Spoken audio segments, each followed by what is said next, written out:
I got this figure the other day because I heard that toy guy call this thing bad.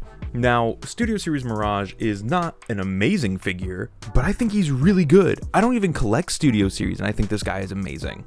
Speaking of amazing, go check out the Patreon. There's a link down in the description below, as well as our Discord. Those people in there are amazing too. That out of the way, the taillights and all the paint apps on here, the headlights are painted, the little blinkers and indicators, the Porsche logos. This guy looks amazing in vehicle mode. The only thing that's really not painted is the rims, and you can get over that with a little bit of Sharpie.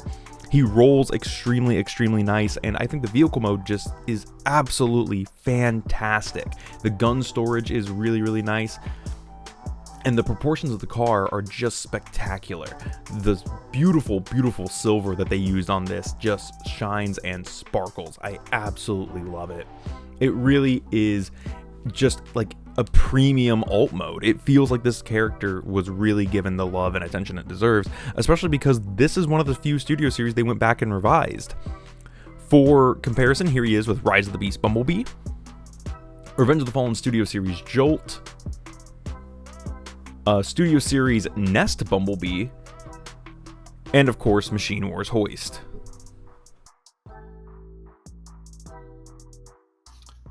Studio Series 105 Mirage is not a simple transformer. A lot of the Studio Series stuff that I picked up, which I've only have like 4 of them, they are not simple dudes. They are very, very complex.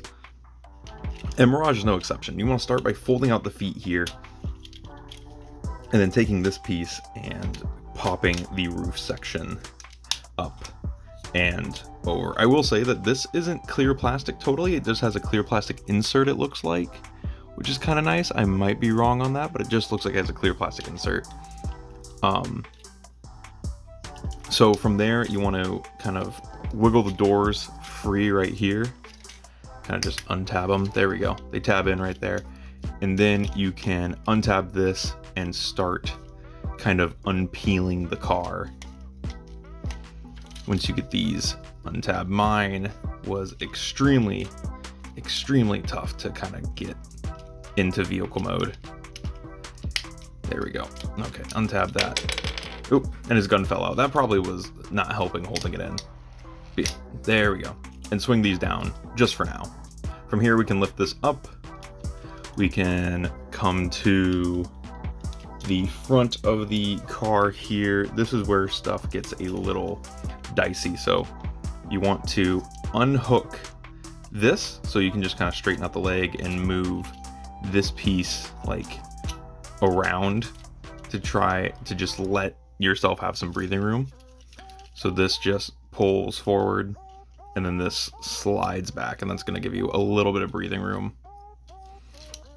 From there, we can lift the arms out of their section is kind of what we want to do. We want to start pulling everything out. So undo the front like so, and then the arms are going to untab from these wheels.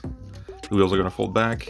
The arms are going to untab from the hood, and from there we can kind of wiggle them free.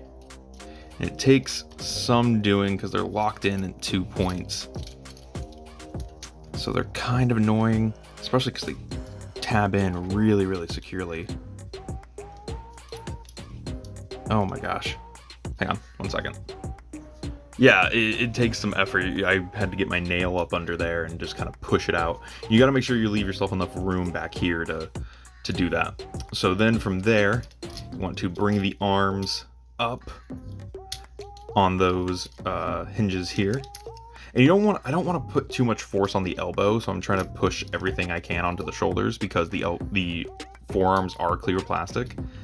And then bring the hood partially down, squeeze it together, and then it's going to form this tab that's going to go into this slot here and chunk down into place. So there you have the arms. You're going to flip this up, and we're going to bring his waist down like that. It's going to rotate 180, and then you're going to bring this forward and chunk the waist back into place. And that's going to sit right there. Then this piece is going to fold back like that, come up on top of the windshield.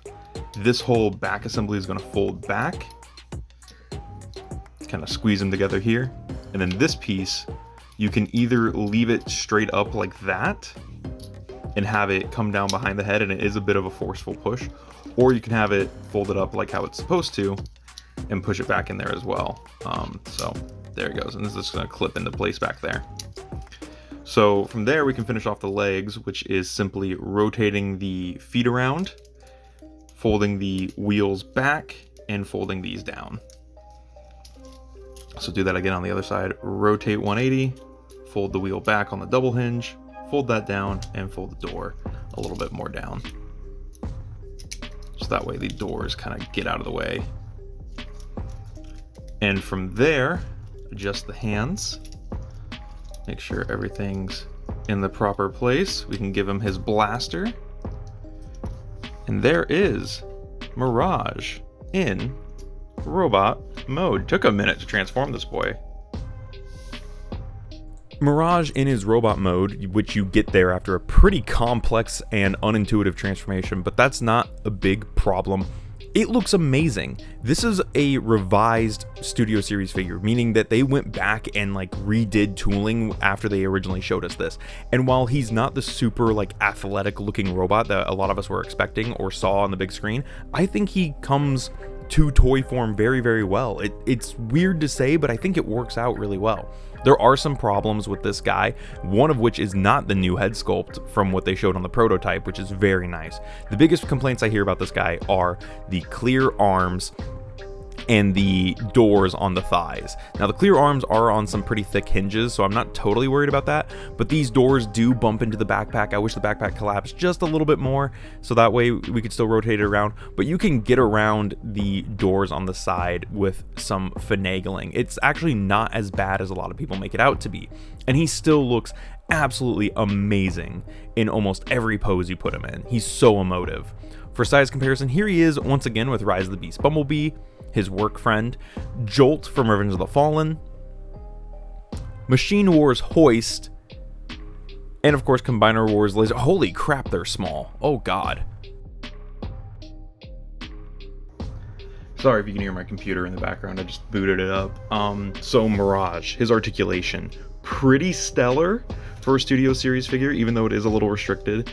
Starting us off, we have a ball jointed and pretty emotive head. He can't really look up all that much, can't really look down all that much, but he can waggle side to side pretty nice and look side to side. And the waggle, I think, especially for a character like Mirage, is very important. He has these double hinged shoulders, so he has a hinge in there and then he has a ball joint for normal movement. He has a mushroom peg at the bicep, and then he has 90 degrees at the elbow, and I'm trying to be careful with the elbows because I've heard stories of these cracking and breaking, so I'm trying to be careful with that. He has wrist swivels, which is really nice. A lot of my Studio Series stuff doesn't have wrist swivels. Of the 4 figures from Studio Series I have, he is the only one with wrist swivels, which is really nice, and I think lends to some of the emotiveness of a character like Mirage. I think it's very important. For the waist, he does have a waist swivel, but it's very limited due to the doors on his legs, which unfortunate because of the way that those have to work. They're just kind of there, but you can swing his thighs inward because he does have a thigh swivel. He has ball joints at the hips. His legs can go back that far despite having the doors on there. They can go forwards all the way up. They can go out pretty far. The doors kind of get, actually now it just seems that's what they are. The thigh swivel is pretty good.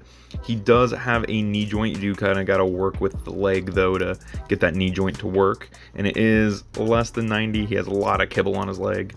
And then he has ball jointed ankles, which are super good. I love the ball jointed ankles on this guy.